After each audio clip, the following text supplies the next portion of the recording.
My name is Victor Villaseñor, and this is Barbara, my first ex-wife. Welcome. And this is her house, and she's putting on the event because that house over there, we just finished a wedding of my sister's, Linda's youngest boy, 42, that finally got married. And so I've been having about 30 to 60 people for a week over there. So I told him, no, I need a break. I mean, the toilets are stuffed up, so you guys have it over here.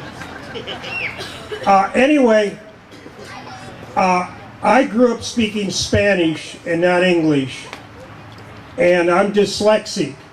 And what most people don't know is that among whites and blacks, there's about 10% dyslexia. Among Native Americans and mezclados, meaning Mexicanos que están mezclados, that's part European and part Indian, there's about 30% dyslexia. So I flunked the third grade twice, but my parents finally went to the priest, and he told him to bribe the teacher and then take me to Catholic school, and that's how I got out of the third grade. Or I would have been there forever. I didn't learn to read till I was 20.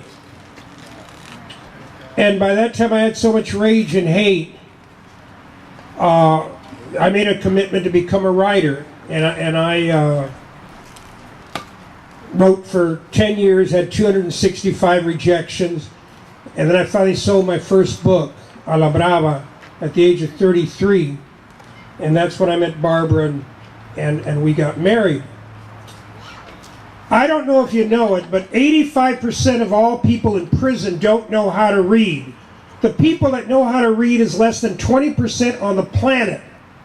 And the people that don't know how to read are ridiculed by people that know how to read, and crushed and squished and everything else. And what happens is, when you don't even know it, but you know, the ace students, the teachers, you don't like them, and people that had basically a D and F experience at school like myself, I was considered stupid.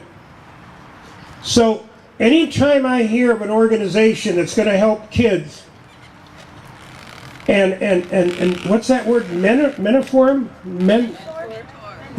That one. If it really is a way of helping the future. I wasn't stupid, I just couldn't read.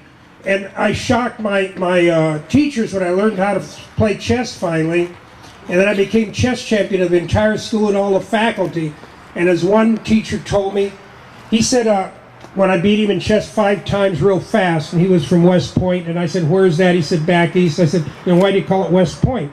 And he got real upset. And I told him I didn't have time to beat him. I had to come home, because this used to be a big ranch to feed livestock. And he said, "What makes you think I can beat you?" And I said, "Well, you're not very good." And I beat him 5 times in a row, and he finally said to me, "You're not a stupid Mexican, you're just lazy." And I said, "Oh, thank you, sir." It was the first time I wasn't called stupid. I want you to know that a friend of mine, our friend Bill Cartwright, is a counselor for 30 years. And he says the opposite of depression is expression.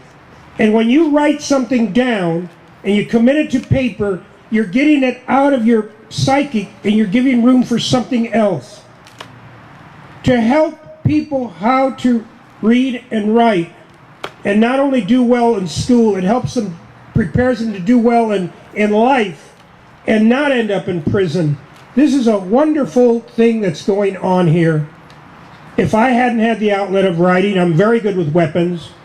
I would have probably killed all the teachers that were mean to me and hung them. And instead I became a writer, and I am lucky enough to and hard enough working at it. I work about 60 to 80 hours a week because I'm a rewriter, and I have 5 national bestsellers. HBO is gonna film. Is right now in the process of making 7 hours TV, and I'm 70 years old, and it's only taken me 50 years to become an overnight success. Thank you very much.